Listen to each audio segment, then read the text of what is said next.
speaking about laws, here's a quote on laws. Meditation or medication alone is not to be relied on. In one half of the cases, medicine is not needed or is worse than useless. Obedience to spiritual and physical laws, hygiene of the body and hygiene of the spirit, is the surest warrant for health and happiness. By Harriet Case Hunt, one of America's first female physicians. And folks, like I said last time when Dr. Koenig was on our webinar, he spoke for 2 hours on the topic of religion, spirituality, and health. Just before introducing him, we said that we are not in any way opposed to medication or medicine, modern medicine.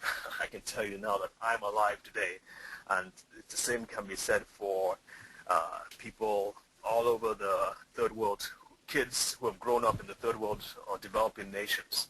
Most of us are alive. 90%, I would say, are alive today because of modern medicine, Western medicine. We just have so much more that we're up against. Malaria, for instance, is the #1 killer in the world. And so we are not thrashing medicine, but we are saying that in addition to medicine, you really have to understand how your body works, how your mind works, and how your spirit works,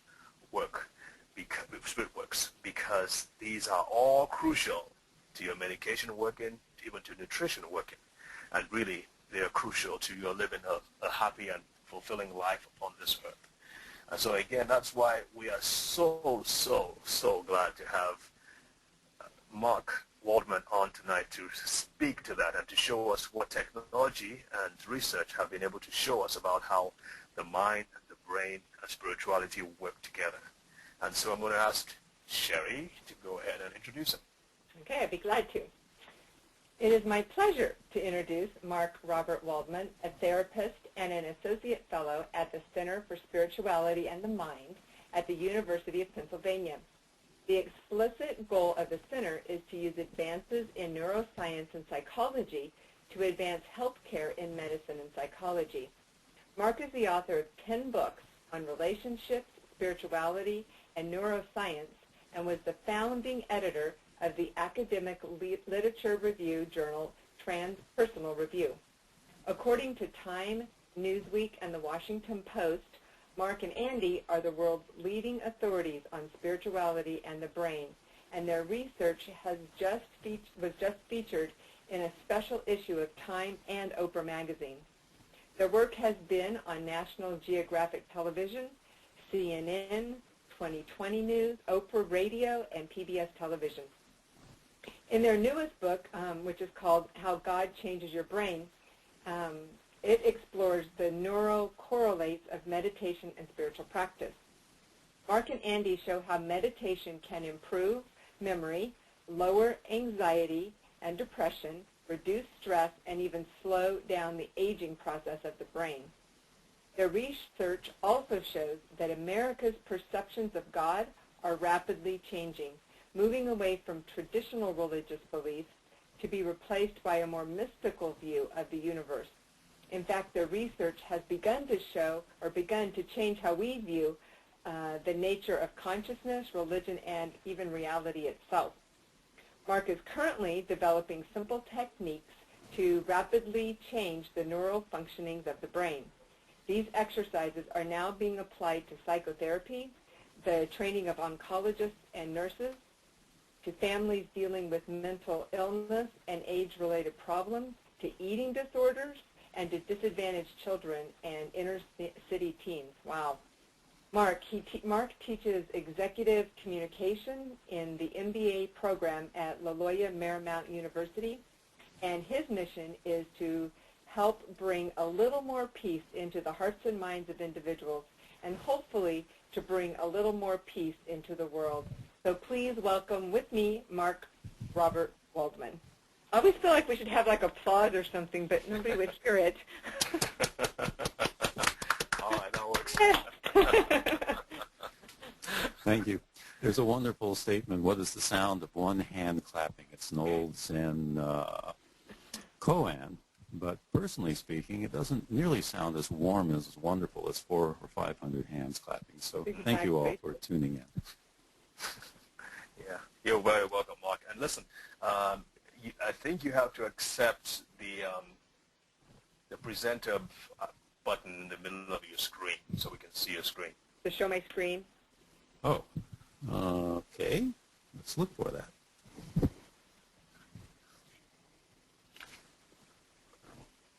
Remember to look out for that blue flower at the bottom of your screen. I see You can it. click on that. But nothing happens. It's always fun to deal with technology in this world. Yeah. I will reduce things until I find it hidden somewhere. I'm part of the webinar. There is no button saying click on my screen. This time I'm certain about it. Okay, I'm going to take it back, and let's see if this works this time. There. Oh, no, that... Okay, no, so right where you're seeing that one, when David gives it back to you again, you should see it right there. Okay. Show my screen. There you go. There we go. And I think we're all up and running now. How's it look to you? Perfect. That's right. Great. Shall we go then?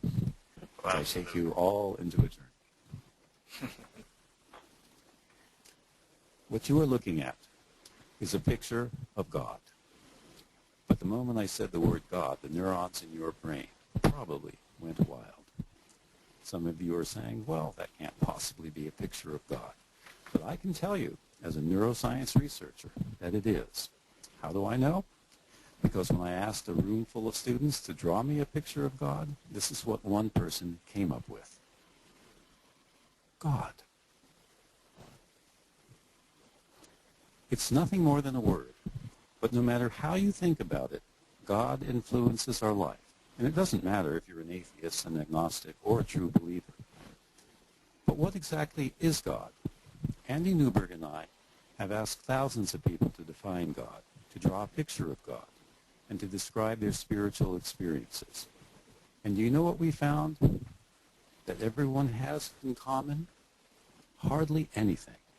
Everyone, it seems, has a unique conception of God, ranging from the utterly meaningless to the purely mystical. For a fundamentalist, God is as real as the papers that I hold in my hand, as the desk that I'm sitting in front of, as the computer screen that is in front of you. But for a Hindu, God is the essence of all being. For a Buddhist, God is an illusion, like everything else in the world. For an atheist, God is a concept that confuses the rational brain. For an agnostic, God is a question mark. And for a mystic, be they Jewish, Muslim, Catholic, or secular, God, the universe, and life are the greatest mysteries of all. Now, for a social scientist, there is personal truth in everyone's concepts and beliefs. But for a neuroscientist, God is a noun, a word with such emotional impact that we can measure where and how it stimulates different parts of the brain. Now I'm going to show you some words that are very hot words in today's world today. People are always talking about consciousness. Reality is always a very hot topic. And basically, what I want you to do is that when you look at these three words, ask yourself for a moment, which of these three words has the greatest amount of emotional impact? Which one has the most amount of feeling? For most people, I would say 90% of the individuals in a room will say that God creates the most emotional impact. For the atheist, it may be a negative feeling. For a fundamentalist or an evangelical, it may fill their hearts with incredible warmth and gratitude. But the other two words, consciousness and reality, are very, very difficult concepts to get our minds around. They're neat ideas, but they really don't have as much of a feeling sense as God. And when a word or a concept or a belief doesn't have a feeling sense to it, it doesn't have any meaning in your brain. it won't have much meaning in your life. Meaning is a combination of a value, a feeling, sometimes social consensus, and a thought.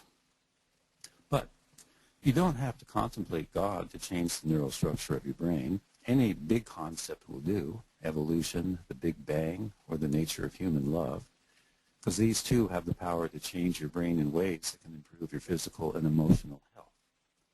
Well, how is that possible? Well, for one, from a neuroscientific point of view, you cannot separate God from consciousness, from reality, from your brain. They're so intertwined that if any one part of this picture breaks down, the other part can disappear.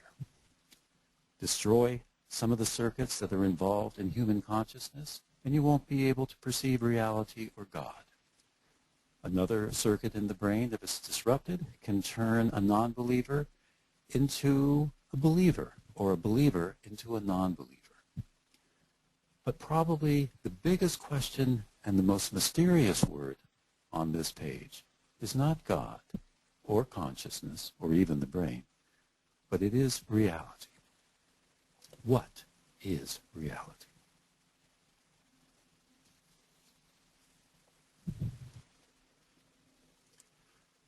Before I explain what the neuroscientific basis is for reality and how it's constructed in our brain, I want to ask you and suggest that there is another word that has greater impact on your brain than any other word in the human language. And it's a word that symbolizes your deepest value and belief. Maybe it's God, or peace, or happiness, or love, or family, or wealth. But somewhere in that complicated brain of ours, there rests a single concept that gives ultimate meaning to our lives. Without that word, without that concept, without that value, without that belief, life will have no meaning. We won't really want to live.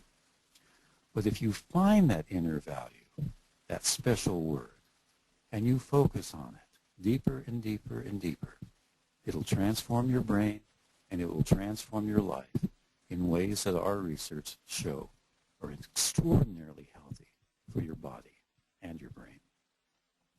So I want you to take a moment now to find it. You can stare at the picture on the screen, which, by the way, happens to be it's called an autopsy. It's a self-stimulating neuron. In other words, this neuron builds its sense of reality based upon information that feeds itself. It lives in its own world. It constructs its own universe. And in essence, this is what the whole brain does. But somewhere within those 100 billion neurons we have, there is a small circuit, very undeveloped in children, but becomes more and more important to develop as we get older if we're going to live a meaningful, enriched life. And that is a word that has to do with your deepest, innermost value. And I want you to take a moment now to find that.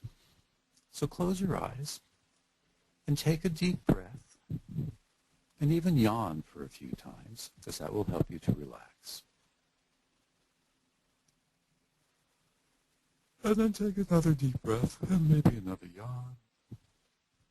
And stretch your body right now. Kind of bend your head from one side to the other, twist and turn in your chair. Just take a few moments to make your body as relaxed as possible. Because the more relaxed you are, and the more you deepen your breathing, the easier it is to get in touch with your innermost values. So now, all I want you to do is to ask yourself to focus on whatever your deepest inner value might be. And just notice what comes to mind. Perhaps nothing comes to mind. But I'm going to be just silent for a few moments so that you can find a word or a phrase or a concept that represents, at least for this moment, a very deep inner value.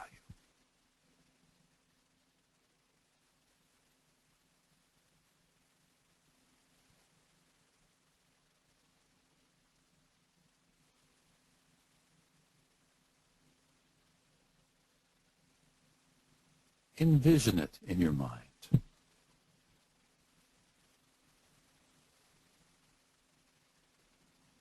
Notice how it makes you feel.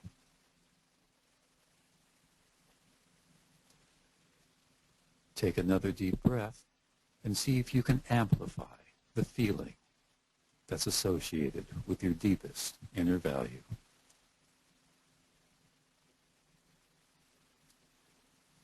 You are, functionally speaking, meditating, and it has the power to change the way that you actually perceive reality. But what exactly is reality?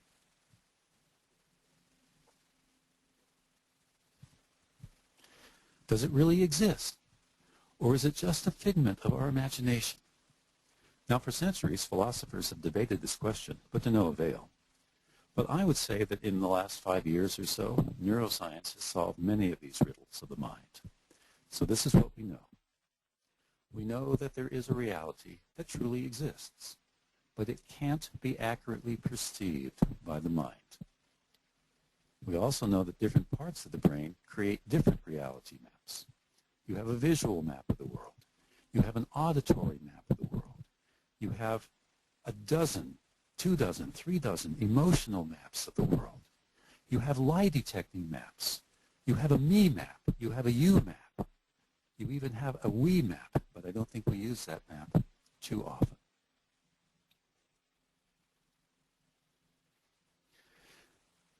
In a certain sense, I like this particular picture on the screen of a map because the red lines on the map look very much like a neural network. This would be a single neuron, and the lines coming out from it are all the dendrites collecting information from all the other different parts of your brain, from other neurons, sending out information through their axons. And so it's kind of like you're in a state of mind, a particular state of mind. And all of this information is coming in from different states, Virginia, Chattanooga, North Carolina. And you begin to build a map of the world. And this map becomes more and more and more real. But although most of your brain has some pretty valid maps of the world, they function very well, they help us to survive, it is the map of human consciousness itself that has befuddled us for a long time. But this is what neuroscience knows about the nature of human consciousness and the maps that we build. Human consciousness, let's say you have maybe 100,000 maps of the world going on at any one time in your brain. The rest of your brain is making good use of it. It's helping you navigate home, find your wife, to take care of your kids, to do your work. But they're all bits and pieces. And so consciousness can only hold about 4 to 7 chunks of neural information in it, and only for 20 seconds. So it takes little bits and pieces and corners of all of these hundreds of thousands of maps. And that's what we call reality. Our conscious reality is about as far removed from the world as you can possibly get. So it's in our frontal lobes, the area that's right above our eyes, that arbitrarily selects these bits and pieces from various maps and puts them together in a very creative and constantly changing way. What I'm saying is that consciousness changes from moment to moment to moment, and an individual who is able to find out what part of our brain gives us the sense of continuity of reality will probably win a Nobel Prize.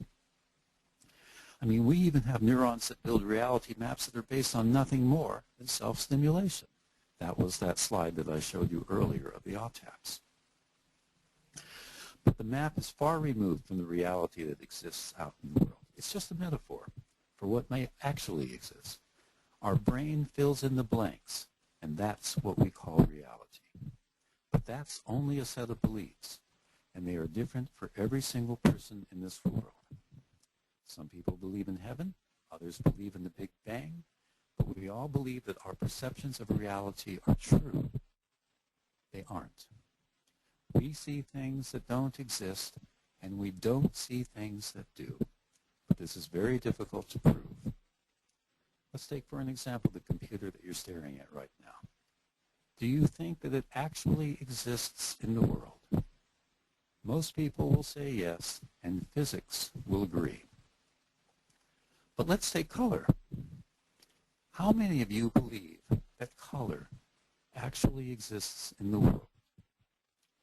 Now, if I'm in a conference room with several hundred individuals, about 90% of the hands will go up. Almost everybody is convinced that color actually exists.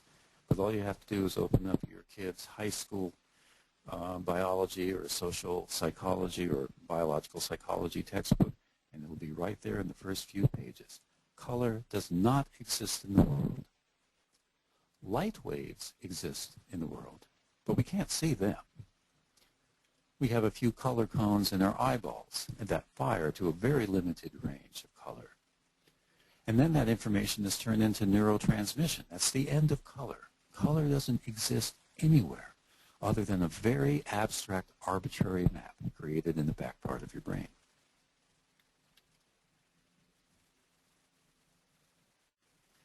Now, when you look at this cube, all three of these squares are exactly the same color. But it's very, very hard to convince your brain to see them as such. So this is our first cue and clue to what color actually is. It's a comparison based upon the colors that exist around it. All of these are in shade, and so it will tend to stand out as seeming brighter. These that are in a bright light, the color appears to be darker, and yet it's exactly the same color. How many colors do you first see when you look at this? 4? 3? I've even had people see 5 or 6 colors, but there are, in essence, only 2 colors, plus the white areas. So this gives you another sense of what your brain, how your brain constructs this arbitrary notion of color. Color is a contrast between two different contrasts put together. So if you put red next to white, it'll appear one different shade of red. If you put it next to green, it has a different shade, and so on. And this is true for almost every aspect of the visual world that we see. It's all an arbitrary construction. Even sound that we hear is not something that actually exists in the world. It's a picture, a map that we create in our brain. And the brain refuses to see things for how it actually is. Square A and B are exactly the same color. No matter how hard you try to see them as the same, it doesn't work. You have to use a small mechanical trick to show you that they're the same. And then even people will tell me, no, Mark, you're changing the slide. So I have to go back and forth. And eventually you'll actually see that your brain will begin to make the B square darker and the A square a little bit lighter.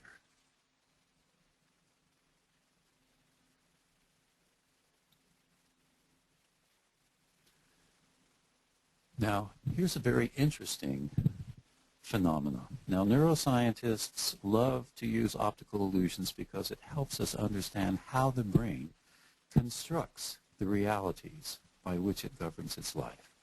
If you stare at the center dot, and this will take probably about 30 seconds or more for some people, just keep intently staring at the dot, what you'll begin to notice is that the colors begin to fade. Don't move your head.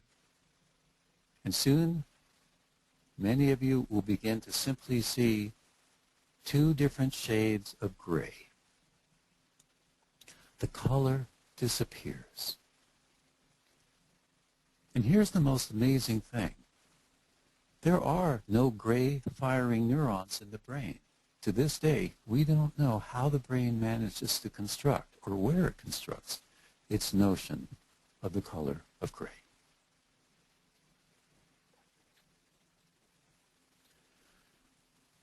So when you focus, and when you're doing meditation, I want to take you on a small journey into the brain of a meditator, because this has been the center of our research for quite a number of years. We take in Buddhists, and while they're focusing on a meditation, have them in a brain scan machine to see what's actually happening, whether at various stages in the meditation. We've done the same with Franciscan nuns. We've studied Pentecostal speaking in tongues, yoga practitioners, Sikh meditations, And they all tend to do somewhat the same thing, and they all have something very specific in common. All forms of meditation begin with a thought, a focus, an intention. Think about it for a moment. Why would you want to meditate or to do anything? There has to be an idea, a goal, something that you want to motivate yourself towards. So in meditation, although it's not explicitly stated, perhaps you're wanting to find peace or feel closer to God, or to catch a glimpse of reality that you haven't been able to see before.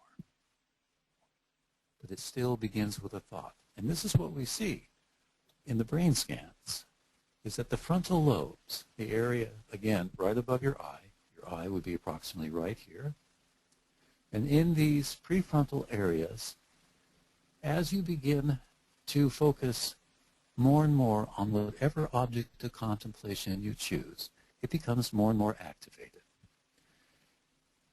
And yet, we have the most interesting sense that when we're deeply immersed in a meditation, it feels like our thoughts have subsided, that we're kind of sitting in this ocean of peacefulness or in the presence of God.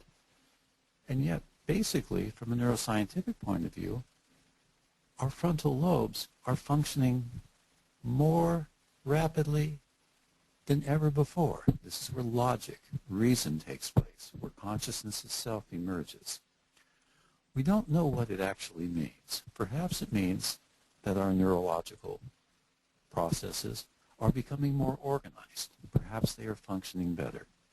We have pretty good evidence now that that is the case, because when your frontal lobes begin to become activated, it calms down the destructive emotions that take place in the center of your brain. So the more deeply you're meditating or concentrating on any idea or belief or vision or picture or concept, anxiety decreases, depression is lowered. The amygdala and the limbic centers in your brain, where emotions are generated, begin to go into a state of rest. But only if you're focusing on a positive thought. If you hold a thought that there is a bear in the room, or that the world is a dangerous place, or that your wife is going to yell at you for spending too much time on the computer, this will stimulate the limbic centers of your brain. You'll become more emotional. And when you become more emotional, the emotions shut down functioning in your prefrontal lobe. You lose consciousness. You lose control over yourself. You have less logic and reason, and you're operating from an emotional basis. Now, if there truly is a bear in the room, that's a very good thing to do, because it's going to make you to run. But the funny thing about our prefrontal lobes is that they're fabulous at imagination. Constantly, they create all kinds of fantasies, day in and day out. You know it when you dream. You see all the wild things that come up. And other parts of your brain can take any thought or idea that you have and respond as if it's actually real. So one of the things that neuroscience has taught us is that you have to be very selective about what you choose to focus on or meditate on. Because if you're focusing on a reality, a threatening reality that isn't real, you're going to be releasing a lot of cortisol and other stress neurochemicals throughout your body and brain that literally destroys those parts of your brain that control your emotions to start out with. So we have learned from neuroscience that even if you look at a list of positive words, a highly anxious or depressed individual becomes less anxious or depressed.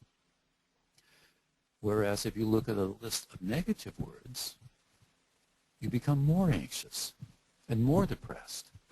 Now, obviously, you're just looking at words while you're sitting in a fMRI brain scan machine. It has nothing to do with reality. That's what I'm saying, is that our brains react to the reality that our frontal lobes create, moment by moment by moment.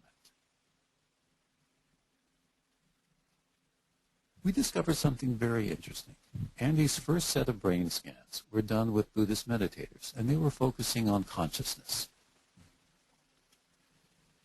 And we found that the frontal lobes became very, very active.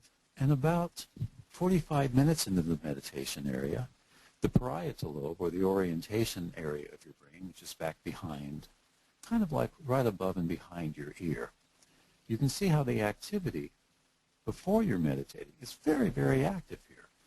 When we're awake, we have to have a very good sense of ourselves in relationship to the world. So this is the self-other part of your brain. This is the part of your brain where the sense of you is created and your position in the world is created. But as you go into meditation, this area begins to very rapidly decrease. You begin to lose your sense of self.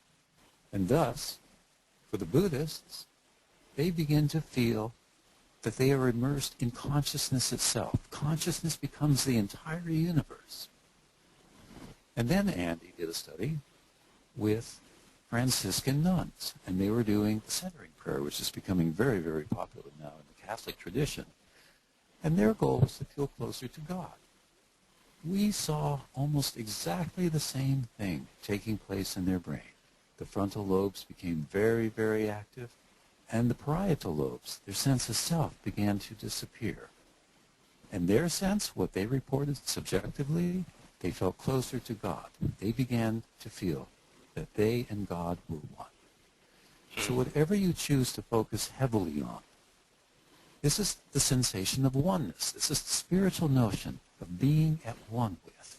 At one with what? With whatever you're choosing to focus on. So if you focus in on peace, peace becomes the entire inner reality of your brain. And of course, if everything is peaceful, your brain says it's a safe place. It calms down. You're less stressed out. These are some of the powerful benefits of meditation. Mark? Yes.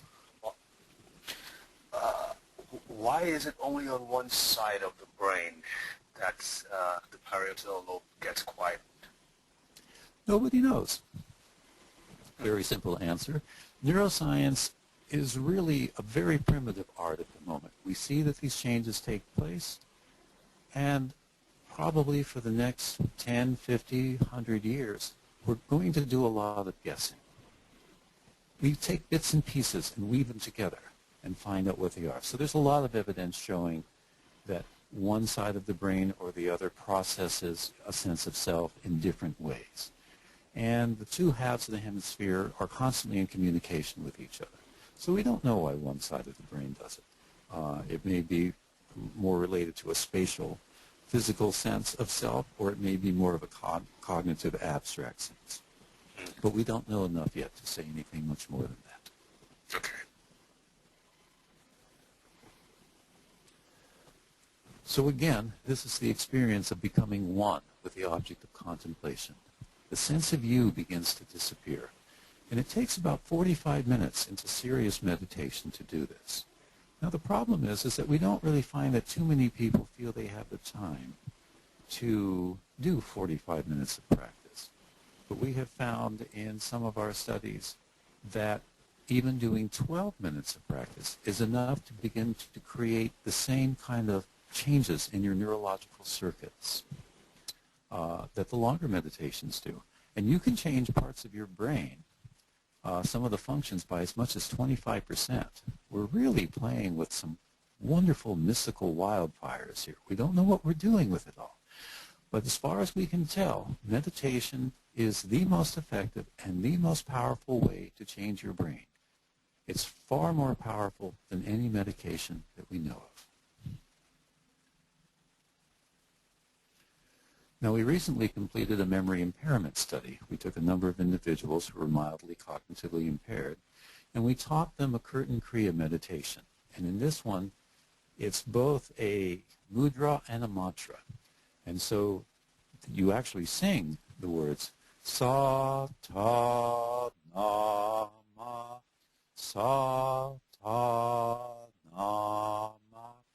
But as you do that, you touch with your thumbs, with both hands. You touch your little finger with sa, the next finger with ta, your index finger with na, and your well, whichever fingers. A neuroscientist doesn't have to know their fingers very well, so you'll have to pardon me there.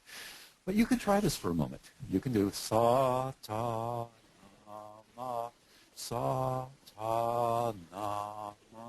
And you can do it silently. You can whisper it. You can do it out loud.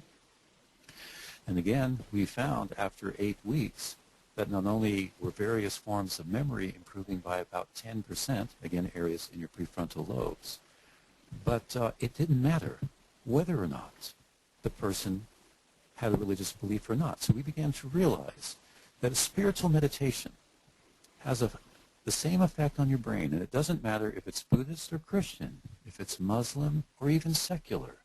It is the practice itself, the repetition, the intense focus, while you stay in a state of relaxation that creates these wonderful changes in your brain. Now, something else also changes in all of these different types of meditation practices. And this also includes different forms of yoga and Tai Chi and Qi Kung. They all seem to have the same kind of neurological fingerprint. And it stimulates the anterior cingulate, which you can see in the lower picture right about here. And the anterior cingulate sits very neatly between our prefrontal lobes, where logic and reason is happening, and our emotional limbic system.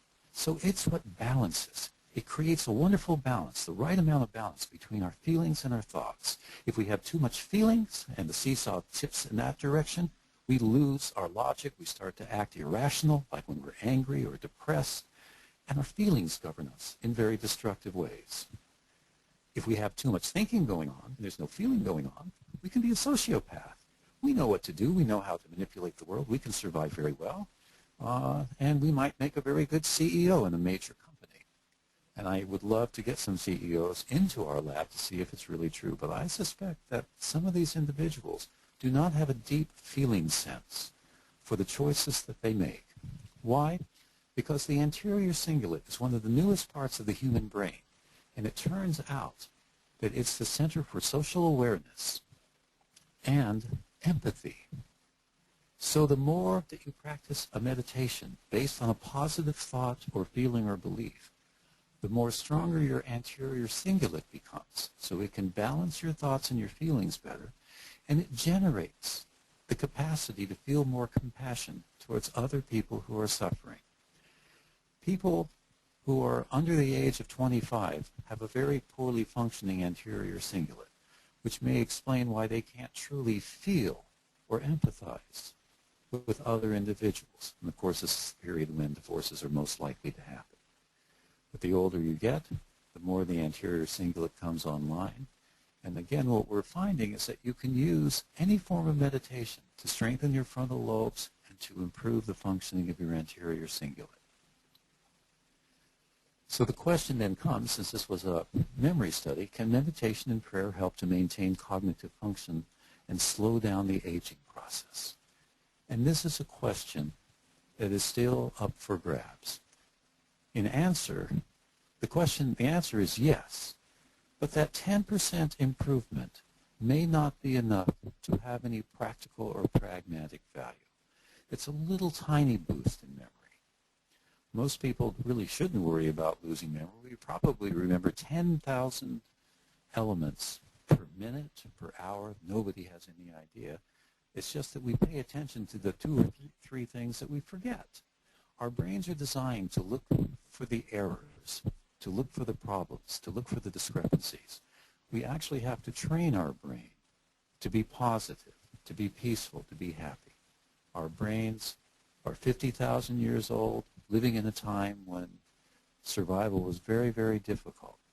The areas in which we use logic and reason, the area in which the anterior cingulate sits, these are in the newest parts of the brain. There's like a millimeter thick, very tiny area of the brain. And yet our entire set of moral reasoning and our ethics come from that one part of the brain. If you have a stroke and that part of your brain is damaged, you might lose your morality.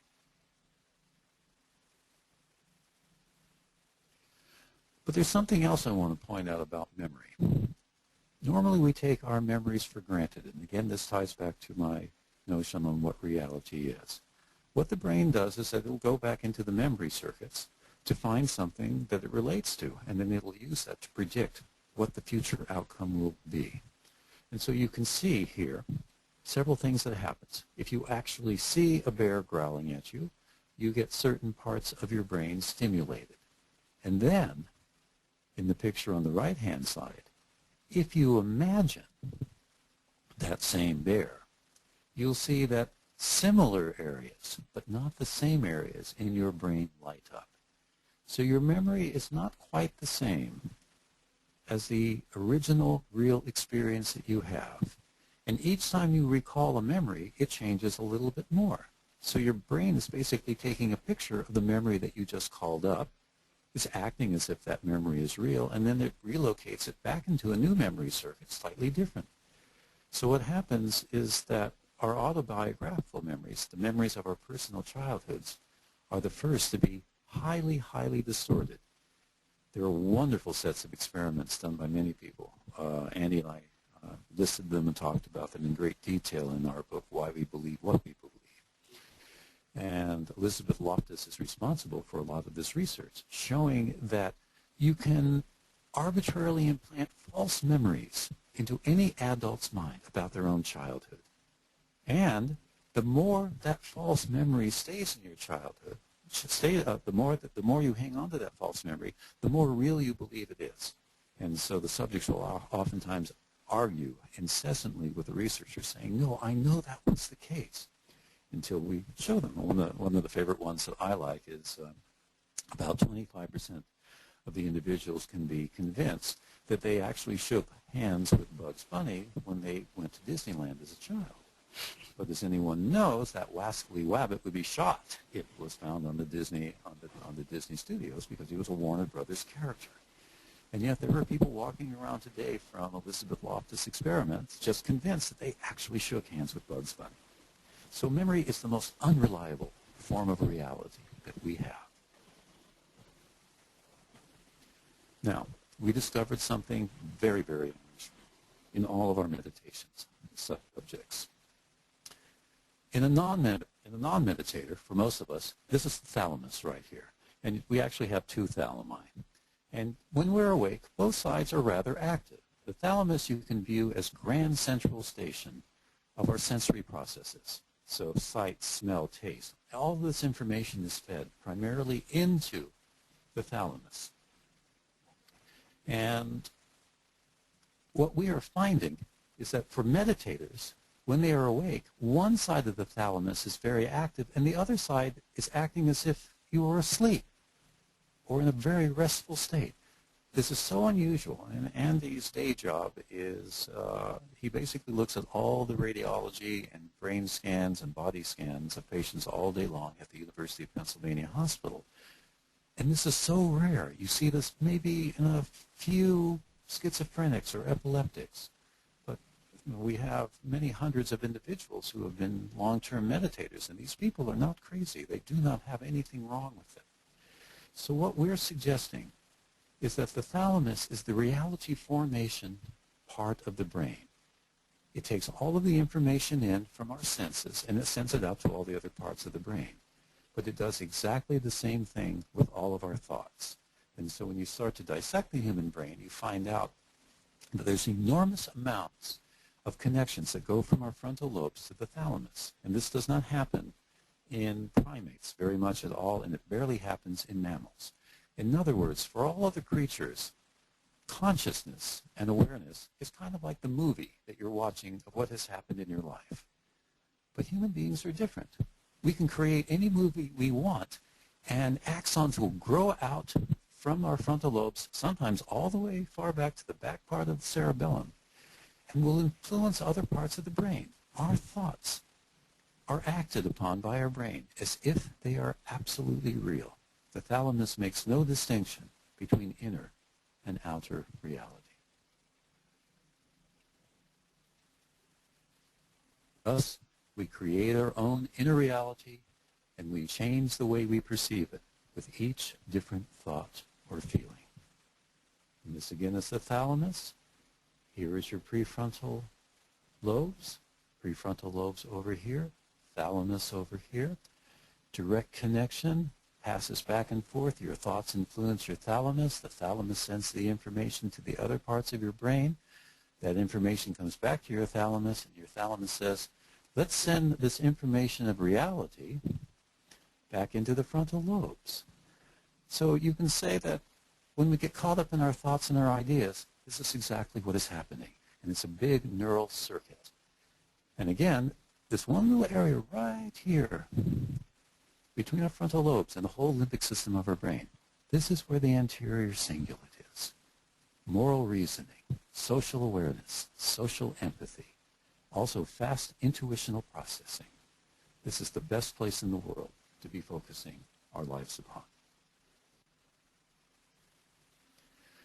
Now, one of the newest things that we're going to be talking about in our next book, which will be focused on various forms of communication, is that you can change the functioning of another person's brain.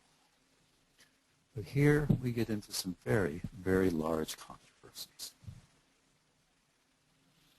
It's turning out from a lot of neuroscience studies that Andy and I are doing, and other people are doing, that we're not really able to send our thoughts to affect another person at a distance.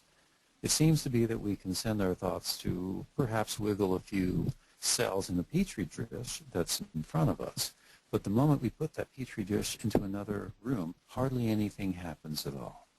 And so it's not a very practical or pragmatic way to make changes in the world. Nor can we use the principles of quantum physics. This was a popular notion that really began in the 1930s, that because of where people attempted to say that there might be a quantum principle in consciousness, so that consciousness could somehow go beyond the notion of our brain. But today there are only about 5 physicists who still concur with that speculative theory of which no evidence has ever been gathered for it. So we have a better way of explaining how our thoughts truly affect another person. And it's through a process known as neural resonance. And basically, it's through our facial expressions, our hand expressions, through the tone of our voice, through the sounds we make, through what we hear, that we can change the neurological functioning in another person's brain. And what's interesting about neural resonance is the following. What we are finding is that when you hold a certain feeling inside of yourself, or you're even holding a particular thought, that thought is conveyed to thousands of different muscles in your face. It's conveyed in the tone of your voice. And so when somebody looks at your face or they hear your voice, inside of their brain, the brain begins to respond the same way that the other person's brain is responding. They discovered this with primates, with monkeys. And it was by accident, one day not so long ago, and one monkey was peeling a banana. And the brain scans machines were running, and it creates a certain neural pattern of activity. And what they saw was the other monkey was watching this, but their brain was reacting as if they were peeling and eating the banana themselves. So this is called mirror neuron theory. It's very exciting nowadays, but it's basically a specific form of neural resonance. And our brains do this all the time. We use our faces and we use our sounds to pull each other's brains into alliance with our own. That's how we grasp a semblance of how the other person thinks and feels.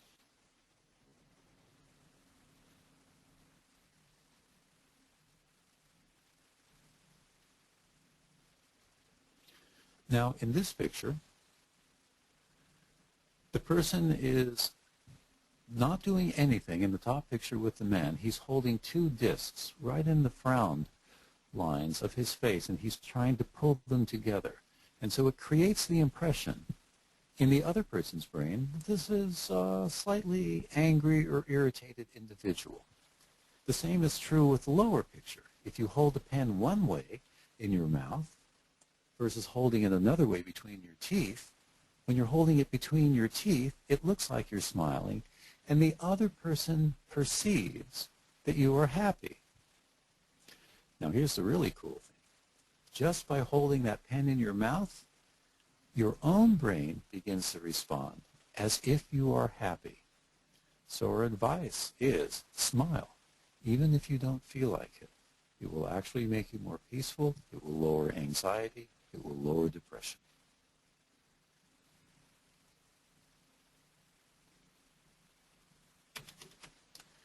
And now I have the interesting situation where my computer doesn't seem to want to function. Here we go. So one of the questions Andy and I are always asking is, does neural resonance work for everyone? Can everybody basically read what's going on in somebody else's face? Can everyone have the power to affect somebody else? Now, in our current studies, we have to keep confidentiality pretty strong, so I cannot tell you the name of the patient that we have. But we do have a patient that we've been very unsuccessful for. He hasn't been able to master meditation no matter how hard we've tried.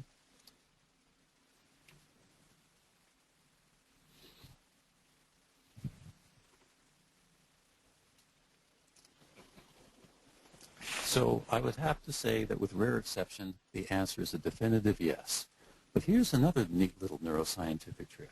If you immediately recognize this picture, you may have a single neuron in your brain that fires when it sees the image of Homer Simpson. There have been quite a number of brain scan studies done now that a single neuron can record a comic book hero picture, or Bill Clinton. So many people are walking around with Bill Clinton neurons, whether they like it or not. So what we've been able to do from our meditation research and the study of the human brain is that we wanted to consolidate all the research that was out there. So I'd like to give you a sense of what we feel are the 8 best ways to exercise your brain. And in our book, we have approximately 100 references to these 8 techniques, because it's very important to us when I'm making these very broad kind of inspirational statements that we want to show how well documented they are in research. So number 8, as I showed from the slide before, is the smile. Even if you don't feel like it, it will make you feel better. But not any kind of smile.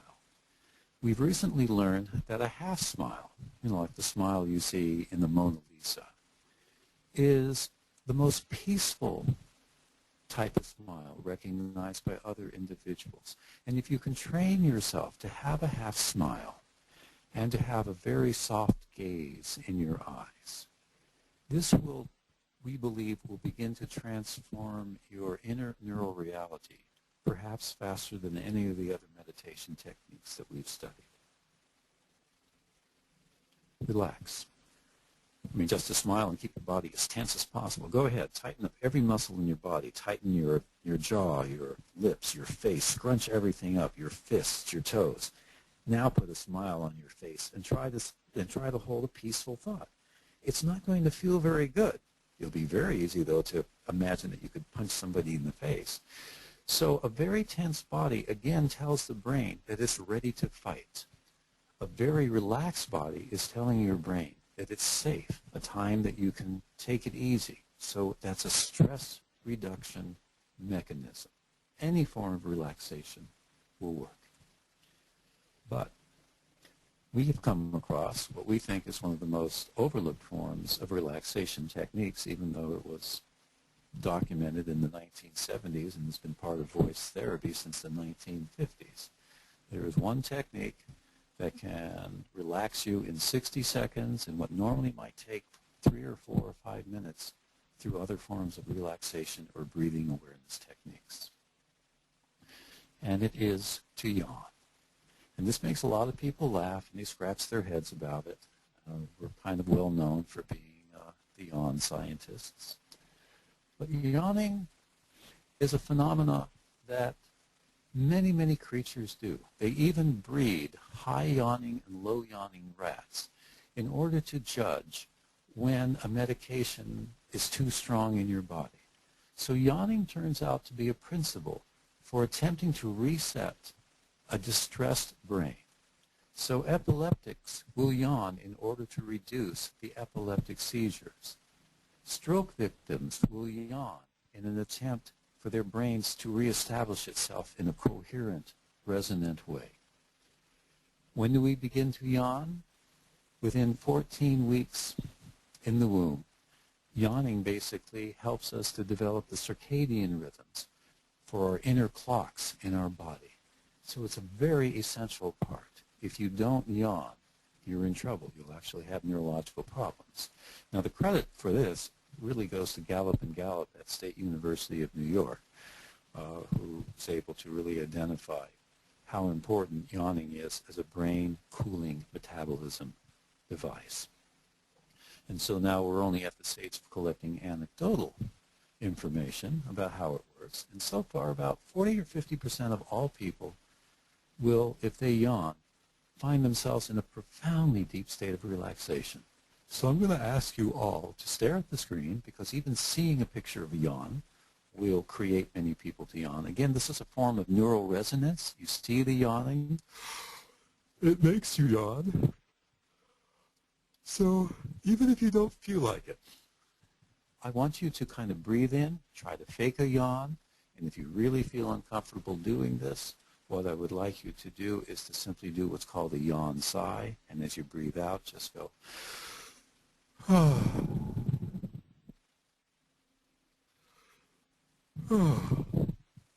Usually I'm a pretty good yawner, so I should have most of you out there really yawning. But it's not until you get to your fifth or sixth one that maybe your eyes will start to water and maybe even your nose will begin to run. And you can take, therapists have found that if you take a really highly anxious person and you have them just stop right in the middle of everything and yawn, their anxiety will go away very rapidly, and they'll probably spend the next half hour continuing to yawn. But even though I'm telling you this doesn't seem to convince people about the importance of yawning. So I'm not going to bore you with all 43 studies on it, but I will invite you to email me, and I'll send them all to you to look at. It's really one of the most overlooked and most important techniques that we can add. So we add it now to all of our meditation strategies. We teach it to executives before they go into a business meeting. We teach it to oncologists in order to have more social empathy when they walk into the room to talk to a patient. It's a very, very powerful technique. And we're doing it at Moore Park College. We found in one of the classes that we're testing that if a person does 4 minutes of yawning before taking a test, their grades went from a C to a B and from a B to an A. This was so impressive that Annie said, we've got to write a paper on this. But then I did another class, and we did not get that type of result. So we have to do more classes, which are currently going on. But we do know that there's a lot of research showing that if you do simple forms of relaxation and meditation prior to any intense cognitive activity, whether it be driving or taking a test, you improve your performance. So here's the neurobiology of yawning. First, it activates your precuneus, which is one of the main centers in your brain for consciousness and alertness. It regulates brain metabolism, as I mentioned earlier, and thus it actually helps to regulate consciousness itself. So yawning will change your form of consciousness. If you're caught up in the moment and you're stressed out and you're afraid of going on to stage and giving a talk or something like that, musicians are actually taught to do yawning before a performance because it lowers the anxiety. It helps you become more focused and more in the present. It doesn't put you to sleep. Students are yawning in the morning because they are overly tired from the evening and they're trying to stay awake for the boring professor and lecture that they have to listen to.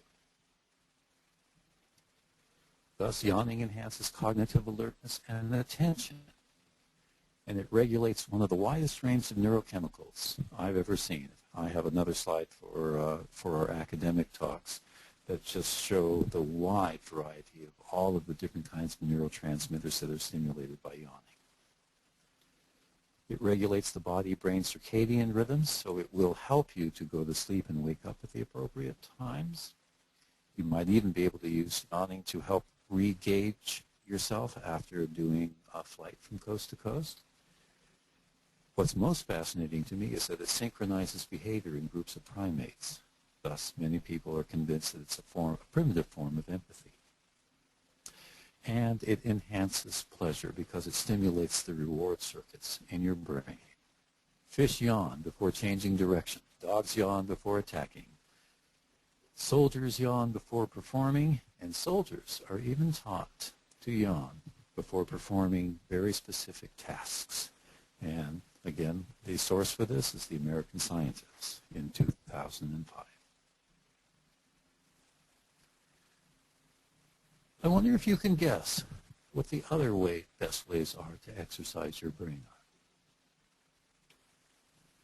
are. Unfortunately for us, meditation only comes into fifth place. And I'll bet you that most of you can guess one or two of the other ones. Aerobic exercise, not just any kind of exercise, but, hard spurts, getting your, pumping up your blood. You can even if you run in place or cycle for 30 seconds on, this is enough to begin to create an enormous aerobic effect. It's just one of the best things you can do for your brain. What was interesting to me is that yoga also has the same effects as mild aerobic exercise. There was a meta-analytic paper that was very critical of meditation, and in reading through it, it said they wanted to dismiss yoga because it was only as effective as mild aerobic exercise. And I said, wait a minute, you got to be kidding. It's only as effective? I never thought that it would be equivalent to aerobic exercise. So again, this comes back to the belief system of scientists. If you don't believe something works, you will find all the evidence in the world to support that belief. If you do believe something works, even though there's no evidence for it, you will still find all kinds of information to support your belief system. So number 3 is intense intellectual stimulation. Not just intellectual, not just plain old intellectual stimulation. Engage in the deepest topics you can. Go out and find out. Go read a neuroscience textbook. Go read one of my earlier books. It could help you to go to sleep at night. So there are all kinds of ways of stimulating your brain. That's very, very important. Would this include chess? Yes, it includes chess. It does not include crossword puzzles. And unfortunately, Merzenich, if you remember the PBS special that ran for a long time about all these new brain enhancement exercises, don't waste your money on the programs. He put his program out there too soon. We commented about it in our book. We were suspicious about it.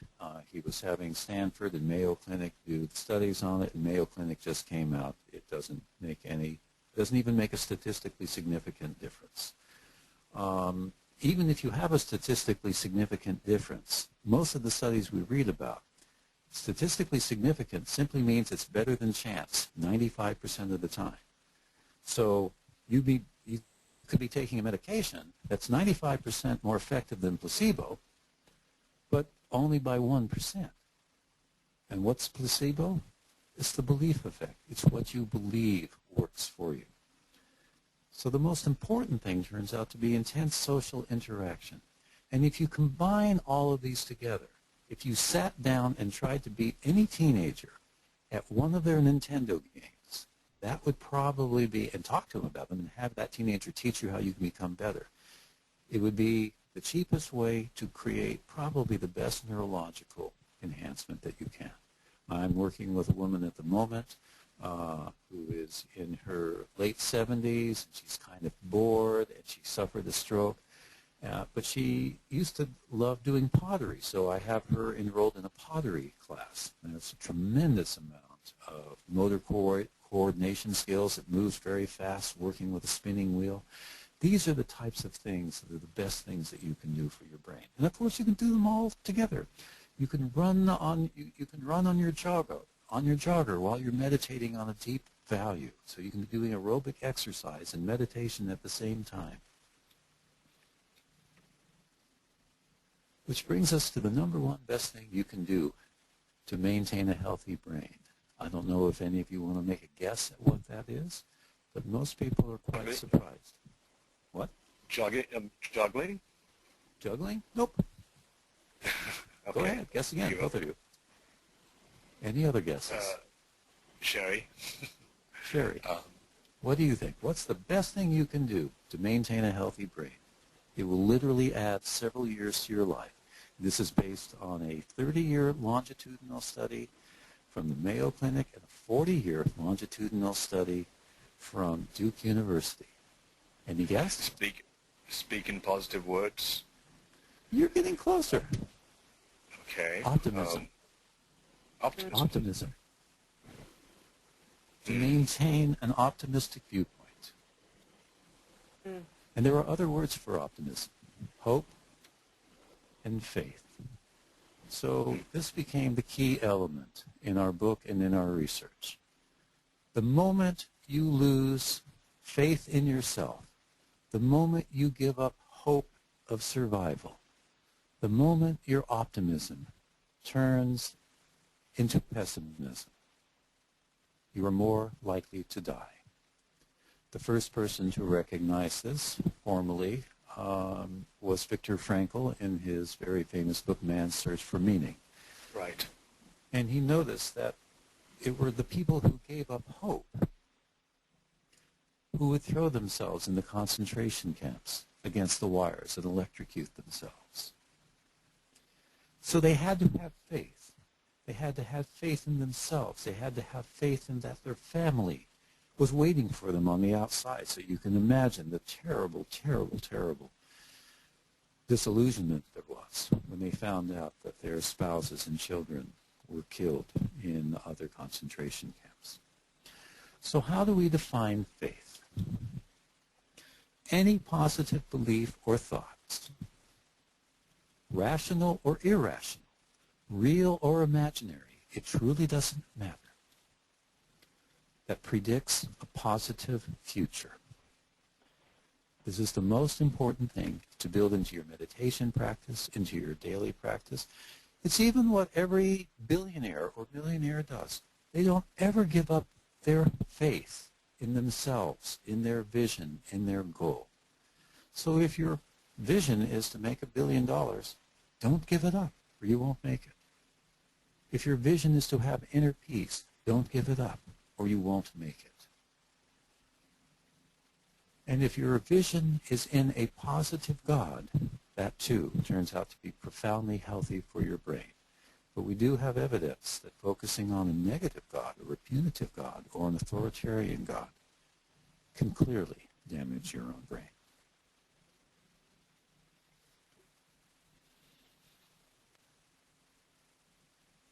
So let us return to God. What does God look like? We do this experiment where we hand out paper and we ask people to draw a picture of God. And it's very, very fascinating what we find from children through adults, be they atheists, be they conservatives. But from a neurological perspective, I want to start out with just a few definitions. God is a noun. Now, what's the value of this? It's that the brain reacts differently to different types of nouns. It will react one way to a concrete noun, a different way to an abstract noun. It will react one way to an action verb, another way to a passive verb. So each of these types of nouns are processed in different parts of the brain. All children start out looking at the world in concrete ways. They do not have frontal lobe functioning. It's barely online. So every thought that they have is turned into a concrete noun. Their first words, mama, dada, bottle. It's tied to the visual orientation areas in the right hemisphere of the brain. Every word that we have has its root in your brain as a visual image. It takes a long time for a visual image to develop and move slowly through the brain to become a more abstract, complex thought. So as your left frontal lobe develops, if you're starting out with God, a child has no choice. God has to be something that they can see. It has to be an object. But as their frontal lobes develop, they are capable of taking on more and more abstract and symbolic meanings and metaphoric meanings to them. But only if you contemplate God with spirituality on a regular basis. Now, to date, there are over 50,000 drawings of children's pictures of God. Many times they're collected because since children don't have very good language skills at all, it's hard to find out what they think about such a concept. And one of the studies done in 1996 was done at a time when Germany was divided into East and West Germany.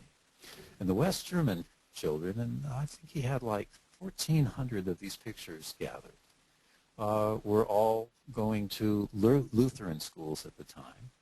And the East German individuals, they all were very anti-religious because at that particular time the communist regime felt that religion was a very dangerous notion to hold on to. And you can actually see that reflected in their pictures, so that in the anti-religious group, God was kind of a dark, terrible type of picture for these children, and not a more loving picture. And you can also see in these pictures that God can be represented in quite a number of different ways. Now notice the ages, that at the age of 7, we're getting mostly pictures of, people, whereas at the age of 15, we're very abstract here. A picture of the world, a picture of a heart, with male and female symbols involved. But what was happening in the East German schools is that their pictures remained primitive, as if they were still 7 or 8 years old. So they still drew a picture of God as if they were 7 years old. So in Hanish's study, you can actually see from the ages of 7 to 16 that the more you stayed in a religious atmosphere, the more abstract the pictures became. So in the beginning, 80 to 85% of the pictures were all a face or a person or a stick figure. But by the time the child was 16 years old, only 20% of the pictures were anthropomorphic. The rest became more and more and more abstract. This was not the case with those who were raised in the non-religious environment.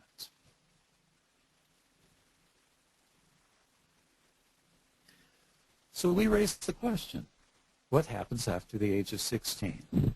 And so when we go around and give our different programs, and by the way, anybody who wants to do this exercise, if you email me, we'll send you the instructions that you can do the Pictures of God exercise with any group that you want. It's really fascinating, and it creates some very wonderful talks. And again, this is one way that you can actually bring God into the educational system, because we're not preaching a particular theology. We're simply showing the whole range of theologies and perspectives that exist. Well, it turns out that the older you get, the more abstract your pictures become, whether you are an atheist or whether you are, still involved in a spiritual or religious organization. And so what we found, here's a picture from a woman who leads one of the free thinker societies, an atheist society, and she drew a picture. This actually first appeared in a Mad Magazine article, and it's an impossible picture. She said, for her, for God, at first it makes sense when you look at it, but the more you study it, the less sensible it becomes. A perfect picture, very abstract reasoning going on to come to that type of conclusion. She used her logic and reason to come to the conclusion that God didn't make sense, and that's reflected in her picture. Whereas people who are part of the Center for Spiritual Living, which is formerly called the Church for Religious Science, some of the New Thought and New Age churches, this is an example of a very highly abstract picture. Basically, everything you can imagine. If you look in the mirror and you see yourself, you are God. Or God is a reflection of all that is. But the most interesting thing with adults is that the more religious you become, or the more spiritual you become, I want to use the word spiritual, not religious, more and more blank pages begin to occur. You don't see this at all in children. And so on the Church of Religious Science, 8% left their pages blank because God was beyond comprehension. Yet 50% of atheists left their pictures blank because God doesn't exist. Now, interestingly, it turns out that students who are in college today are about the least religious group of individuals we've ever recorded. They like to call themselves free thinkers. They'll simultaneously circle agnostic, spiritual, disbeliever, whatever else.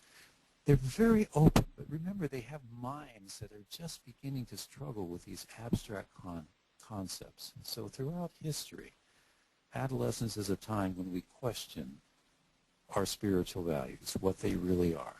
Some people turn towards them, some turn away, some evolve. Our research shows that the more you keep contemplating deep spiritual issues, the more they evolve into more abstract, complex, and comprehensive forms of experience that change the structure and function of your brain in very positive ways. Thus, our definition of spirituality is the exercise I had you do in the beginning. Whatever your deepest inner value is, that is what spirituality is. So from this, we can actually predict where a child's image of God begins in the brain. And we're currently doing a brain scan experiment, and there's a similar one going on in Great Britain at this time, where people are looking at different religious symbols and pictures of God, and we're mapping and looking at where those images and symbols and pictures occur in the brain.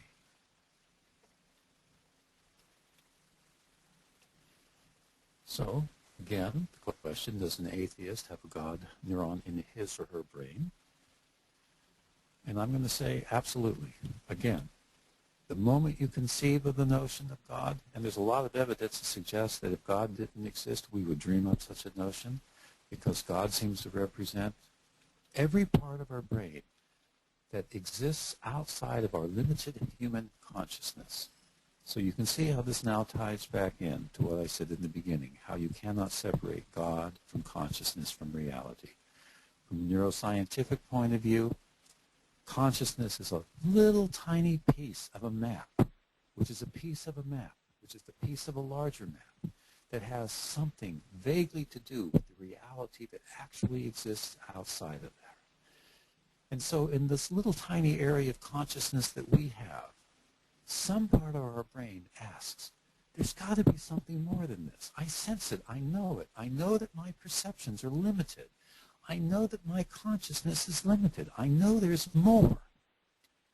And so from a neuroscientific point of view, we're saying, yes, there is more. So it makes perfect sense that our minds would attempt to grasp the unknown for a survival-oriented reason.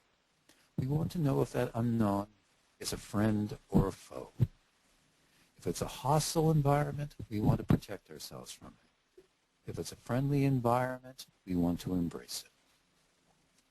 So one of the people, we have a whole chapter called The Atheist Who Prayed to God in our book, Why We Believe What We Believe. And Kevin, who was an atheist who did meditation, said that the universe, as we experience it, is an elaborate construction in the brain. He was thinking like a neuroscientist.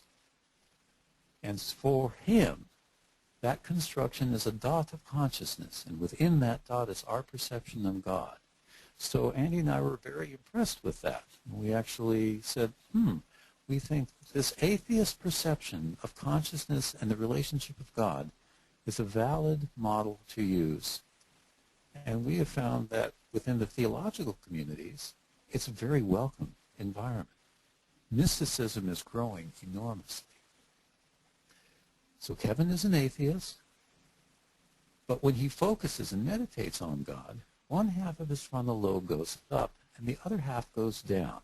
This is called cognitive dissonance, so it's not a very good thing to do. So we don't suggest that you meditate on things you disbelieve in. So to say that you're an atheist, we think, is a very unhealthy thing to do. I'd rather a person say you're a humanist because you believe in humanity, or you're an egalitarian because you believe in equalness.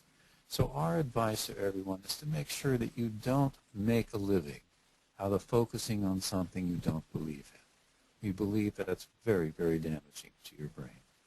Interestingly, Kevin also had that same asymmetric activity in his thalamus. So again, whatever it is that you choose to focus on changes your inner reality. Does everyone have a God neuron in his or her brain? Well, I even think in this case, Homer Simpson does.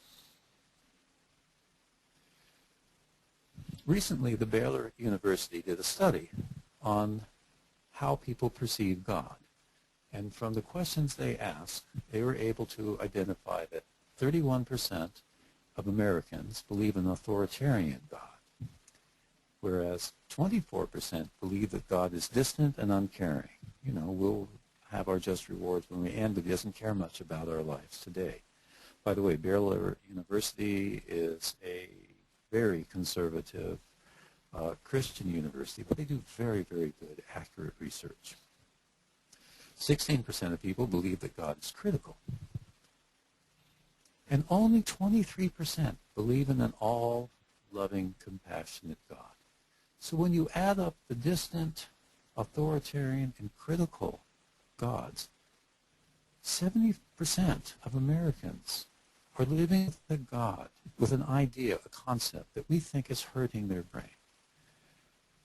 But again, when you look at these surveys, you have to look more deeply into them. If you walk into the most conservative churches, which is one of the things that I like to do, you'll find that these are some of the warmest environments to be in. So I find that we cannot judge a book by its cover. We cannot judge a congregant by the color of the church that they go to or the name that they prescribe to. Even within the same church, no two people have the same notion of God. Everybody has a different notion of God. And the research that we're gathering is that if you have a positive notion of God, a positive notion of the universe, and a positive notion of yourself, this is what adds several years to your life. But we also think that the Baylor University study did not give the person many things to choose from. You had a list to choose from. God is Father, God is Mother, God is punitive, etc. So we created a different survey, and we added a lot of other terms, like God is everything or nothing, mystical, unknowable. And here we found that the vast majority of college students would say, align themselves with a mystical notion of God. And when we look at the world cultures of God, the mystical God, the God that is beyond comprehension, is the God that most people are attracted to. It is the God that all of the Catholic people who contemplate God the longest will say, no matter what you think God is, that isn't what God is, because it's bigger than that. And when you use that type of meditation, when you focus on the hugest cosmic realities, like what's behind the Big Bang.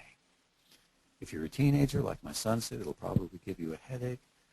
But we believe that this will actually grow new neurons, new dendrites in some of the most important parts of your brain. And the picture that you are looking at is an actual photograph from NASA of a constellation that is called the Eye of God. I find it beautiful. Yes. If you meditate on peace and you dialogue from peace, you can influence the reality of everyone you meet. You'll change their brain, and maybe, just maybe, you'll make the world a safer and better place in which to live. I thank you.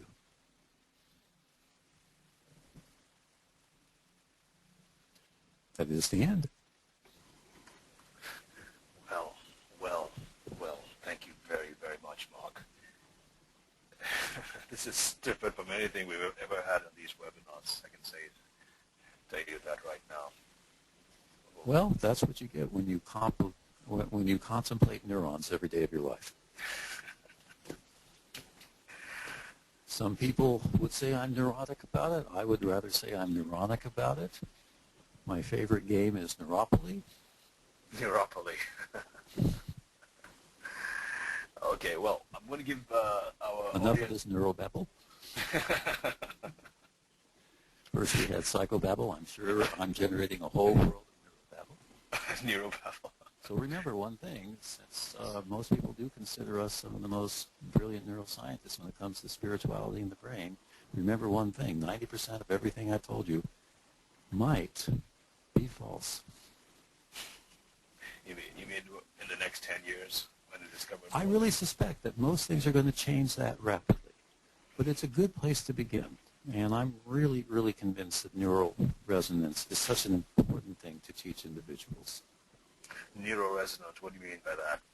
That's where, by looking, when we face another individual, the feeling and emotion that we hold inside of ourselves is going to affect the brain of the other individual.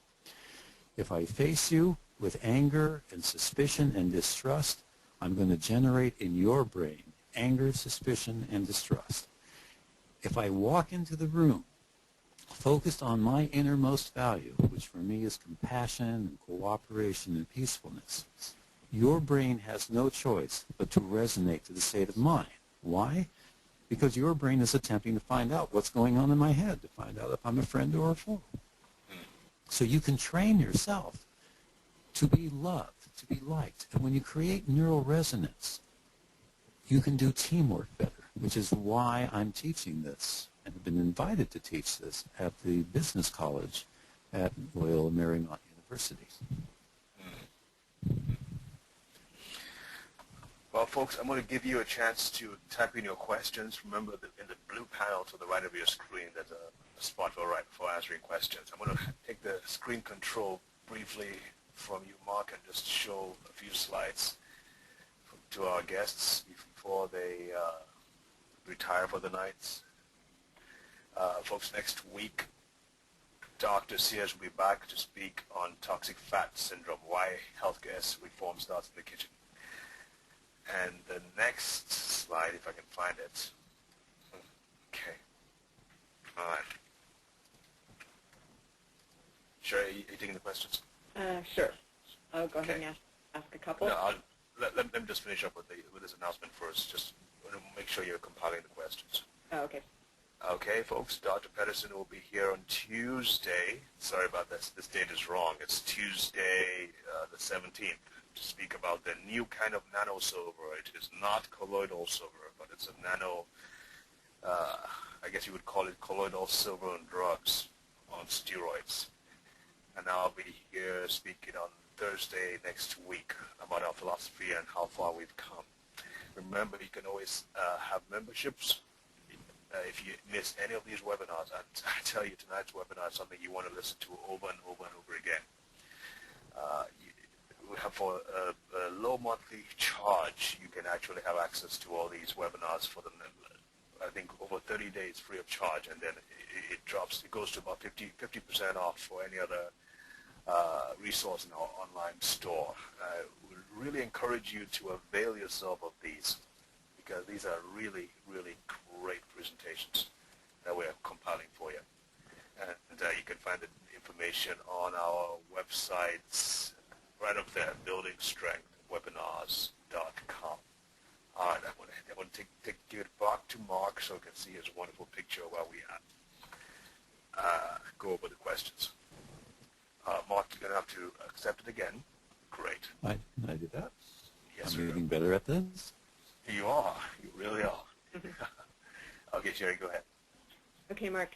Does it matter what words you say at the beginning, the exercise you had people do with the la, ti, da, ra? They're wondering, does it matter what words you say, or is there something specific about words? Yes, that's a wonderful question. The actual, the traditional form is sa, ta, na, ma. But no, it doesn't matter. You can change it into peace, happiness, freedom, love, or you can even spell it out. P-E-A-C-E. It's the repetition, the focusing on the concept behind that word of what it means to you, The touching of your fingers helps to improve the motor coordination centers of your brain. So by all means, you can do the Sata Nama in the traditional ways, and you can find a few places online to do it. One of the other things is that we're finding out is that if you sing your meditation, this enhances your memory in other ways as well. So we think that singing meditations are better. And for example, I'm about to teach at a synagogue one of the oldest meditations in the world, which is focusing on the word echad. But rather than just going echad, echad, which means oneness, in the expression it's Shema Yisrael Adonai Eloheinu Adonai Echad. But in Judaism, as in Islam, most people, for example, don't know that the Quran is not spoken, it's sung. So it goes like this: Shema Yisrael Adonai Eloheinu Adonai Echad, which means God is one, which is the same as Allah, by the way. So Allah, Allah, Allah basically means all is one. All is oneness. The same as Echad, which means oneness. God is oneness. And that's the same in Sanskrit for the sound Om. So in a certain sense, and Herb Benson discovered this at Harvard University many, many years ago, it didn't matter what word or phrase or mantra that you did, they were all equivalent, and they all stimulate the same neural circuit in your brain. So you can do sa, ta, na, ma, and in our weight loss class, because we're teaching meditation with weight loss as a very effective way to handle eating disorders, we're doing things like I will eat well, I will eat well. And you're basically building up a new neural circuit. You're creating a neural imprint that will become a governing motivation in your brain. Do we have another question? Yes, that's fascinating. Well, I'm going to ask one. It's actually a question I have. When you were talking about how those thoughts you have when you walk into a room, how that has an effect, is there any... as far as like proximity, I mean, how physically close do you have to be, and does it work if somebody was just on the phone or seeing somebody on a computer screen, or have you done research along those lines? Different cultures have different comfort zones for closeness. So in France, if you've ever been to France, people will stand much closer to you, and that makes Americans uncomfortable. So one of the things that we suggest from a neurological point of view is to trust your intuition. What feels right to you? Now, again, when I say trust your intuition, what I'm basically saying is trust your anterior cingulate, because intuition is that place inside. It's that place between thoughts and feelings, that intuitional sense, very rapid processing. And we think that the anterior cingulate probably has the best grasp on the nature of reality, because it's bringing in all of this information and it's trying to orchestrate it for the rest of your brain in the most cooperative way possible. We don't work very well as a separate individual. We need each other's help for everything. We cannot even learn language without somebody teaching us language. And if we don't learn language, our brains don't develop past the stage of an autistic child. So find a comfort zone that works for you. We don't know enough yet about if twittering, twittering is a form of communication. Each one probably has a different effect. In essence, since everybody wants to have friends, a lover, a spouse, we know that people will be moving closer and closer to each other. We're suggesting that you always start out before you even walk into the room to see somebody, to focus in on your deepest inner value, put a half smile on your face, keep a soft eye contact, and speak much slower than you normally do. When you speak slowly, the other person's body relaxes and their comprehension increases. Okay. Now, we have the compassionate communication is one of the exercises that we train a lot of individuals in, but you can learn it either from our book or you can order the CD if you go to my website. and it'll just guide you through it. And we use all of the monies from our CDs to just support our research. We don't get paid for this.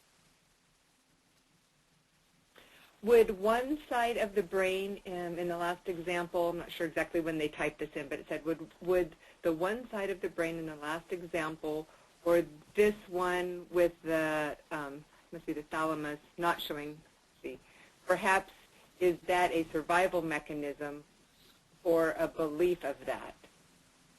I'm not sure what you're asking. I'm not sure what that question means either. Whoever typed, person who typed it, if you want to retype. Well, let me hear it again. Let me hear the question again. Again, when we hear something that's confusing, the brain will react with defensiveness. So my first reaction was I could feel inside of myself a little bit of a tension. But since I'm constantly trying to work on undermining it, I said, well, wait a minute, let that go. Return to my own inner value of peacefulness and compassion. So ask me the question again, and let me see if I can listen more deeply.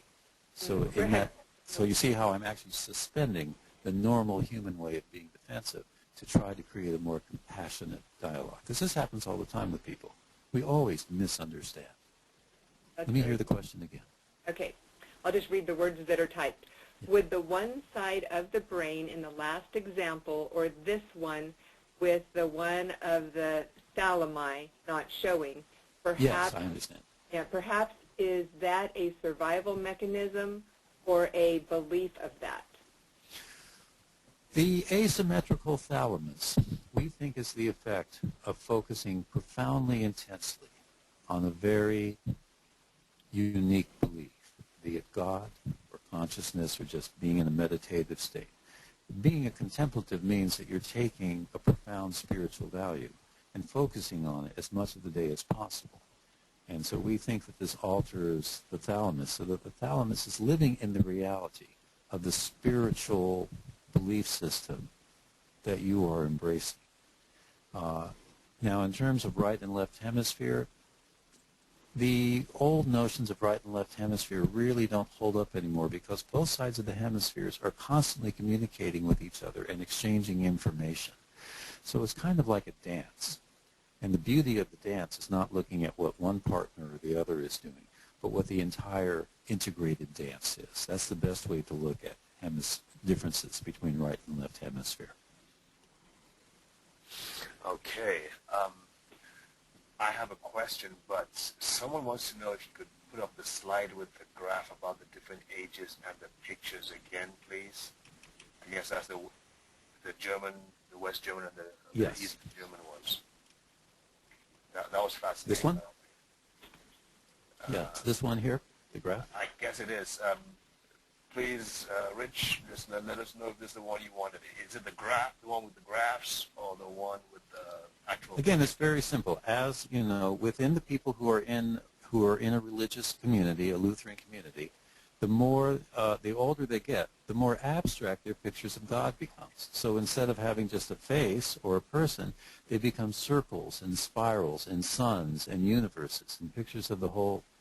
Oh, that's interesting. I wonder if my thing turned into a little circle. Mm-hmm. No, that's why. So who knows what happened here? And again, in the anti-religious community, God remained primitive. And I think this is what happens with certain non-religious, non-theological individuals. God doesn't have much meaning. So it just starts out with that basic face. When you have a young child and you tell a child that God can hear your prayers, suddenly in the child's brain, God has a pair of ears. If you tell that child God can see you, that the only way the child can operate is to put eyes on that picture. So you end up with God as a face. That's why all children will see faces in all kinds of vague items. Everyone sees a creature in the moon when you see a vague shape. When we walk through the forest, we tend to think there are all kinds of things that sound like animals and faces because, again, our brain is attempting to identify. We seek out patterns, and the first pattern we seek out is a face and a body to see whether it's a friend or a foe. That's interesting. Okay, my question is, you mentioned this before, and even before we were talking on the phone before this webinar, and you said if someone holds the impression of God as a punitive, angry God, and he projects that on other people, that literally damages the listener's brain? Yes. Even seeing the word no for 1 second in a brain scan machine is enough to stimulate your amygdala, the fight or flight part in your brain. And so the only thing that we could find when I wrote the chapter in the book, How God Changes Your Brain, we all have a fundamentalist in our brain, and which means that we all, no matter what we believe in, there's always something we disbelieve in as well. But if we start using angry rhetoric, and it doesn't matter if you do it from the pulpit or from the political arena, we know how much damage this can be done to the listener's brain and to your own brain. When you stay stuck in an angry state, the first place that all of these stress neurochemicals go to, it's like pouring sulfuric acid on your limbic system. It destroys your hippocampus, the very mechanism that's supposed to control and modulate your emotions. So we feel, and we know from the research gathered, that an angry person literally is destroying the part of the brain that stops them from being angry. If you get into an argument, there is some research saying you need to stop it within 90 seconds, and other research that says if you don't stop it by 20 minutes, you're going to be stuck in that angry state neurologically and hormonally for many days to come. Now, the weird thing is that positive emotions don't have that much effect on the brain. So that's why we believe that constant focusing on positive thoughts and feelings and beliefs and affirmations is necessary to train our brain to think optimistically, to think peacefully, to think beautifully. It's just too young to do that. So we have to practice our meditations and our affirmations all the time. So is this, I mean, the impression one gets from listening to you would be that, well, we should never get angry because that's damaging our brain every time it makes us mad. Well, I could say we should never get angry, but the reality is that our brains are designed to get angry very easily. So somebody walks by you and steps on your toe. The first thing that happens is that your amygdala fires away. In that 1 second, you're either going to bite or run. So we're basically designed to be defensive and angry. But we also know that that doesn't work in forms of cooperative interaction. So the research that's in the whole field called neuroeconomics, the way in which the human brain currently looks is that we're both equally selfish and defensive and equally cooperative.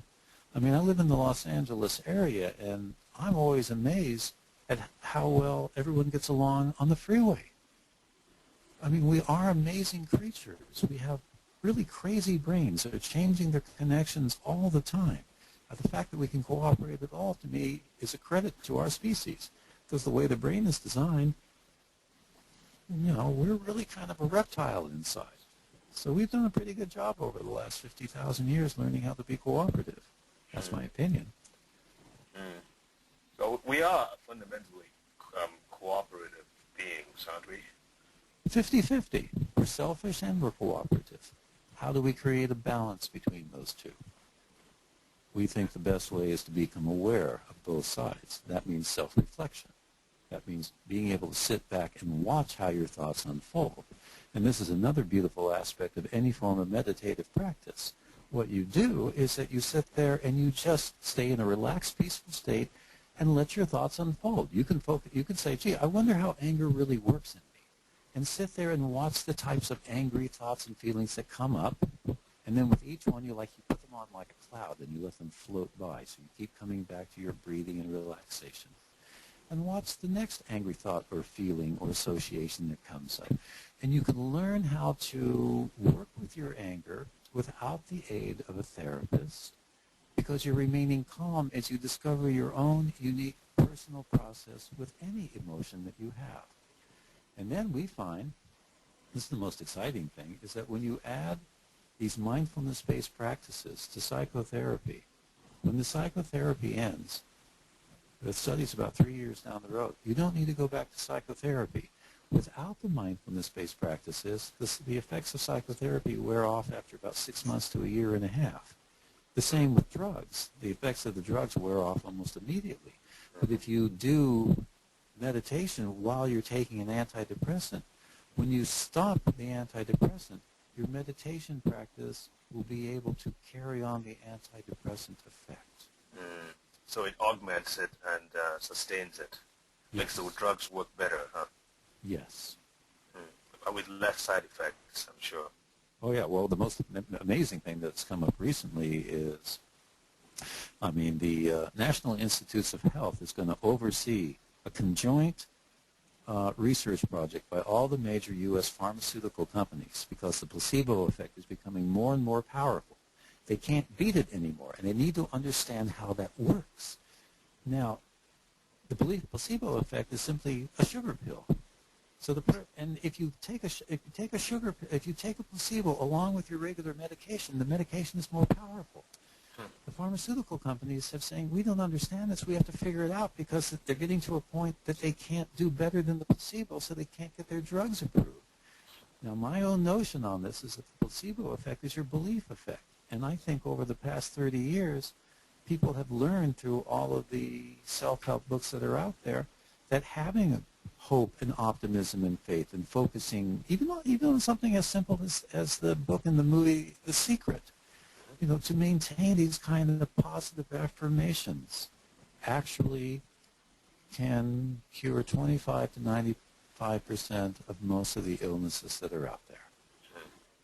When it comes to pain, everything works because placebo works 95% of the time. There is no drug that can beat it. So if you believe putting a magnet on your forehead will get rid of the pain, for a very large percentage of people, it will. But it doesn't have anything to do with the magnet. So a lot of these New Age products are based on faulty science and a lack of understanding of the true power of our beliefs. And beliefs are free. Can't sell them. Right. Well, Sherry, speaking about optimism and hope, Sherry asked the question, what can you do to restore hope once it's lost? You surround yourself with the most hopeful, optimistic people you know, and you ask them. Tell them to beat the pessimism out of you in whatever way they possibly can. No, as a therapist, that is what I do. I think a good therapist finds someplace. I do think that hope is something that is so intrinsic to our nature. You just have to dig it out and find it. And sometimes just having the other person have faith in you is enough to reestablish a person's faith in themselves. Back to people helping people, huh? Yes. Okay. When the nearest part of the front of your brain gets injured, dealing with abstract reasoning. Okay, I think she kind of jumbled the words together, but I think... I'm following it. Okay, I think what he's saying is the part that deals with abstract reasoning, when that gets injured, can other parts of the brain take over that function in time? Yes, it's called neuroplasticity. You can have a stroke where literally half of your brain is dead, and it might take you about a year and a half or 2 years, but you can resume many people can resume a large percentage of their lost skills. They're not going to be as good as they used to be at it. But yeah, the frontal lobe areas, if they get damaged, you get a hole in one area and things just might not make logical sense to you anymore. You could lose reason, and it's very disturbing. And yes, the first thing to go in age are the newest parts of our brain. So where does Alzheimer's hit? The frontal lobes. I'll ask a couple. The next one, if memories are an irreliable form of reality, what are their functions? Their functions are, the brain because there's so much information in the world to take in, the brain has learned how to do guesswork very well. It's like if you remember as a kid you used to do the puzzles with 1,000 different pieces. The brain is pretty good at taking maybe 20 pieces of a 1,000-page puzzle and filling in the rest. And it's really remarkable how well it works on that. So you'll still use the memories as a way to compare a current event. Something's happening to you in the present. So your mind's going to go to the past to find some similarity to it. And then it's going to make a prediction and move into the future. It does a very good job, even though it's incredibly inaccurate. See, that's the thing. I mean, we have the notion that being precise and accurate is important. The brain could care less about that. Mm-hmm. And if we think being accurate is important, I'm going to suggest that we drive ourselves nuts or become OCD or perfectionistic because we can never do it. There's always a discrepancy there, and outside of our consciousness, the rest of the brain doesn't really care. So it's our consciousness that gets us in trouble. Those 7 chunks of limited information that we hold for 20 seconds in awareness. Okay. Should we try to encourage the development of the anterior cingulate in young people? I would say absolutely. And so we start, and I think that the exercise I gave at the beginning is the best one to start out with your kids. Ask them, what is your deepest belief? What do you value the most? What brings you the most happiness? Ask them the impossible kinds of questions. Now, again, it's a really good question. It's one of the things we're trying to figure out. I mean, we've gone into college classrooms to teach compassionate communication, and have sometimes found out that after doing the exercise, the students feel less empathic towards the other individual. And so we don't know if it, maybe if we go into a psychology class, I would presume there's different types of people who are simply more innately gifted towards empathy. Some are stronger with empathy. Some are weaker with empathy. We know that women, for example, show far greater empathic skills when they are younger and seem to show a greater capacity when they are older. But when you take a closer look, men and women basically have different forms of empathy. And oftentimes it's, we get lost in subtleties, and the subtleties seem like a very big difference. So what I'm suggesting is that each human being in our working memory, those 20 seconds of consciousness, we have a very private, unique view of the world. And everybody's walking around with that. And we're always trying to, we don't understand why other people don't see the world the way we do. And so I think we babble all the time to each other because we're both trying to get the other person to agree with our own world view. So our exercises are designed to interrupt the babble. Interrupt the babble, go to your own personal value, and then see what kind of conversation emerges when you come from your deepest values and your deepest beliefs. There, we tend to find, when we go around the circle and ask people, well, what word came to you? Somebody will say love. Somebody will say respect, compassion, caring, family, friendship. We go around the whole circle, and and we were usually arguing about quantum physics. I say, look, aren't we all part of the same religion, religion of humanity? So I think that when you ask a person what their deepest value is, we do come down to an inner humanitarianism, a deep need of learning how to cooperate and respecting. Basically, we all want peace. We all want kindness. We all want to feel loved and respected by each other. Well, the more you meditate on those, the more your brain begins to generate that kind of behavior in your tone of your voice, in your facial expressions.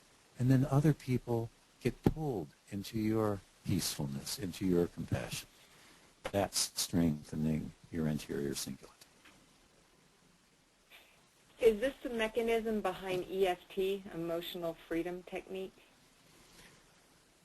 ESP, I think the research on ESP is genuinely valid, but again, it's like it happens so rarely for so few people, and it's just slightly above chance. It's not as practical as pragmatic as neural resonance.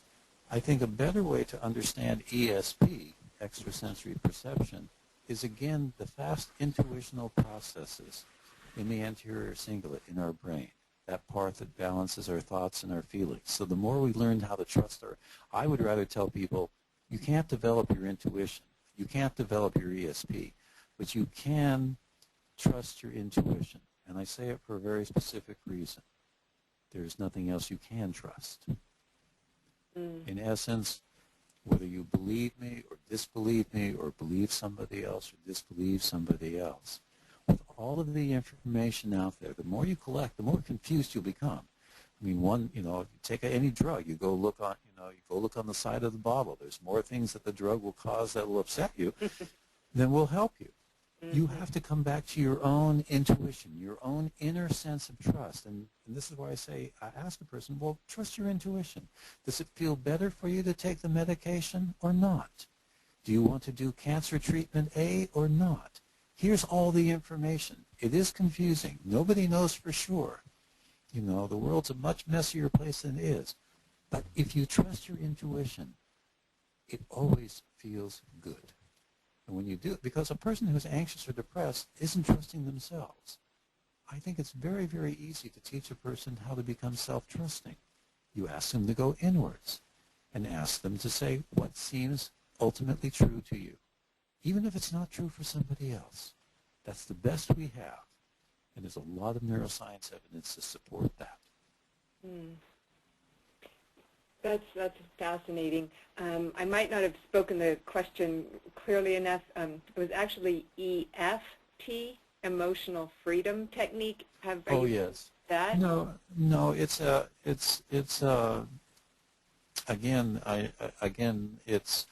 these techniques.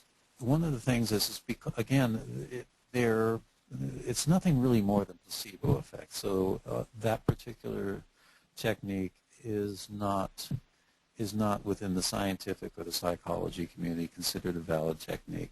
But you'll get lots of people saying, well, it really worked for me, and lots of other people say it really worked for them. I'm suggesting it's not the technique that made it work.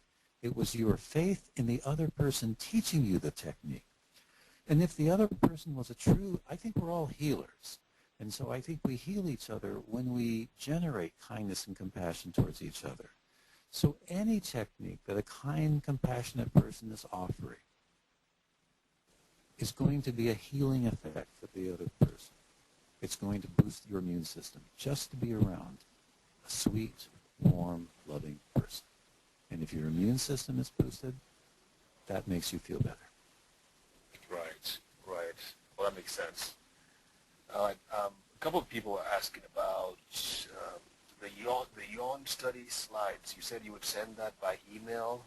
Yes, if you go to my website, you'll get my email address. My email address is markwaldman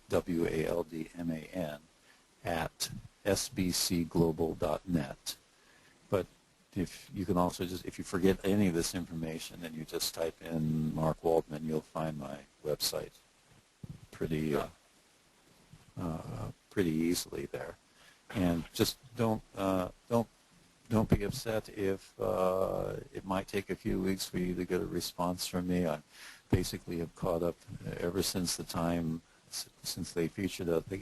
They devoted 14 pages to my and Andy's research in Time magazine back in March, followed by Oprah magazine. And right now on my emails, I'm up to July.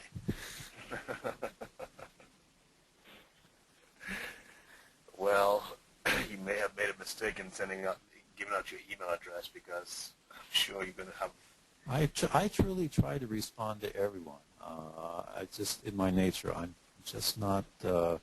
if I focus on trying to make myself famous or how well I'm going to do during a talk, I start to stumble all over the place. So before I give, I actually spent about 6 hours a day revising what I wanted to say tonight, because I just wanted to know what might I say that might be important, that might touch one other person.